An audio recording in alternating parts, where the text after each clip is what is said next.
a déclaré le 2 mars, nous en sommes aujourd'hui à 71 malades sous traitement dans les 4 arrondissements de Dakar, ainsi qu'à Mbao, Yeumbeul, Guédiawaye, Rufisque, Touba, Mbour, Thiès, Popenguine, Saint-Louis et Ziguinchor. 1561 personnes en contact avec la maladie sont présentement suivies et seront désormais confinées dans des réceptifs hôteliers par le ministère de la Santé et de l'Action sociale. L'épidémie qui était confinée à un seul foyer s'est étendue à d'autres localités du pays. C'est dire que le virus gagne du terrain. J'ajoute qu'à ce jour, il n'y a ni vaccin, ni médicaments homologués contre le Covid-19.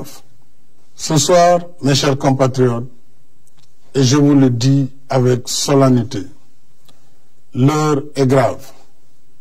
La vitesse de progression de la maladie nous impose de relever les niveaux de la riposte. À défaut, nous courons un sérieux risque de calamité publique. En conséquence, en vertu de l'article 69 de la Constitution et de la loi 69-29 du 29 avril 1969, à compter de ce soir à minuit, je déclare l'état d'urgence sur l'ensemble du territoire national. Le gouvernement, les autorités administratives et l'ensemble des services de l'État concernés prendront toutes les dispositions nécessaires à l'application sans délai du décret sur l'état d'urgence. J'ordonne les forces de défense et de sécurité de se tenir prêtes en vue de l'exécution immédiate et stricte des mesures édictées sur l'étendue du territoire national. Conformément à la loi sur l'état d'urgence, ces mesures donneront en particulier aux autorités administratives compétentes le pouvoir de réglementer ou d'interdire la circulation des personnes, des véhicules ou des biens dans certains lieux et à certaines heures. D'interdire à titre général ou particulier tout cortège, défilé, rassemblement et manifestation sur la voie publique. D'ordonner la fermeture provisoire des lieux publics et lieux de réunion. D'interdire à titre général ou particulier les réunions publiques ou privées de quelque nature qu'elles soient susceptibles de provoquer ou d'entretenir le désordre. Ces mesures non exhaustives pourraient évoluer en fonction des circonstances. Elles sont assorties d'un couvre-feu sur l'étendue du territoire national de 20 h à 6 h. Une limitation et au besoin une interdiction sera imposée au transport de voyageurs de région à région. Le ministre en charge des transports, en rapport avec les ministres de l'Intérieur et des Forces armées, prendra les dispositions nécessaires à l'application de cette mesure, y compris en milieu urbain. Conformément à l'article 77 de la Constitution, je saisirai l'Assemblée nationale d'un projet de loi habilitant le président de la République à prendre pour une durée de 3 mois des mesures relevant du domaine de la loi afin de faire face aux impératifs d'ordre budgétaire, économique, social, sanitaire et sécuritaire de la lutte contre le Covid-19. Dans ce cadre, j'ai déjà entamé les consultations avec les institutions de la République. Je les poursuivrai demain avec l'opposition parlementaire. Je tiens en particulier à l'approvisionnement régulier du pays en produits médicaux et pharmaceutiques. Il en est de même pour les denrées de première nécessité. Le gouvernement mettra en œuvre des mesures de lutte contre toute hausse indue des prix.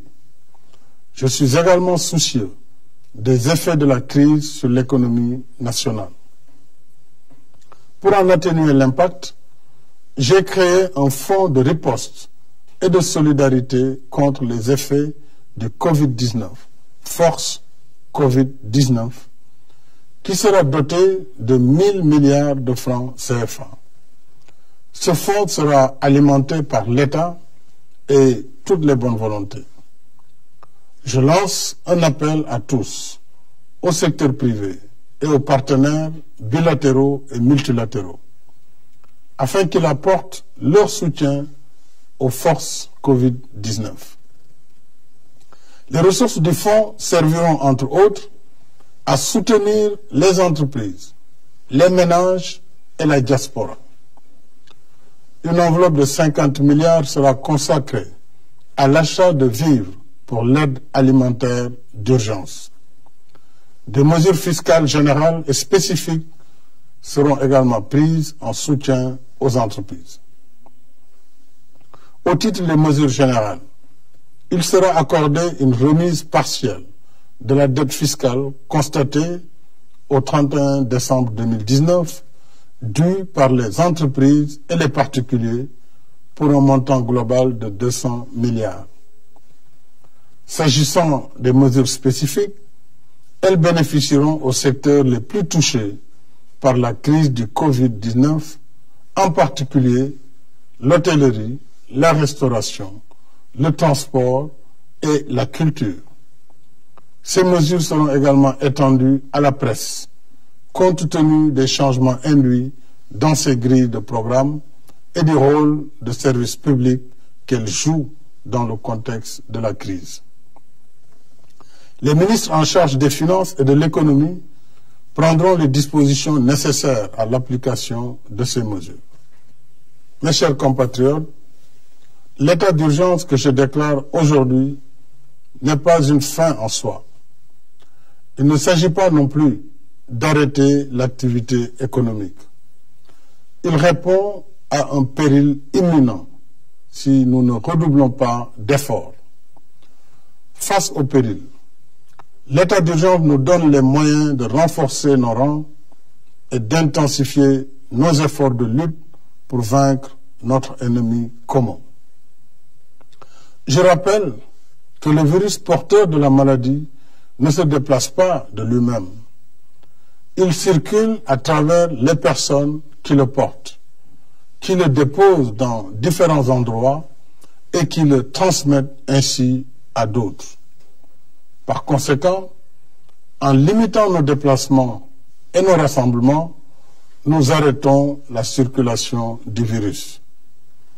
Si nous le faisons, nous avons la chance de gagner le combat contre le Covid-19.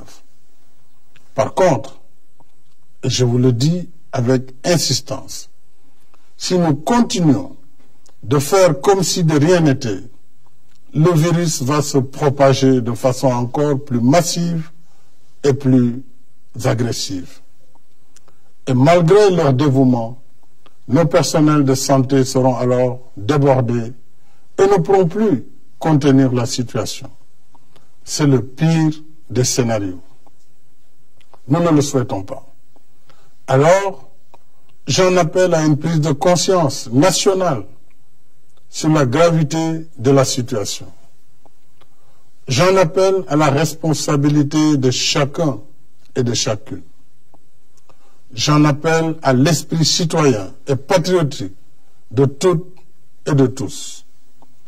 Limitons nos déplacements. Évitons les rassemblements de quelque nature qu'ils soient. Il y va de notre propre santé et de notre propre vie. Il y va de la santé et de la vie de nos familles et de nos communautés. Mobilisons-nous, mes chers compatriotes. Ne laissons au virus ni la vie, ni nos vies. Il y va de notre salut. Il y va du salut de la nation. Bonsoir.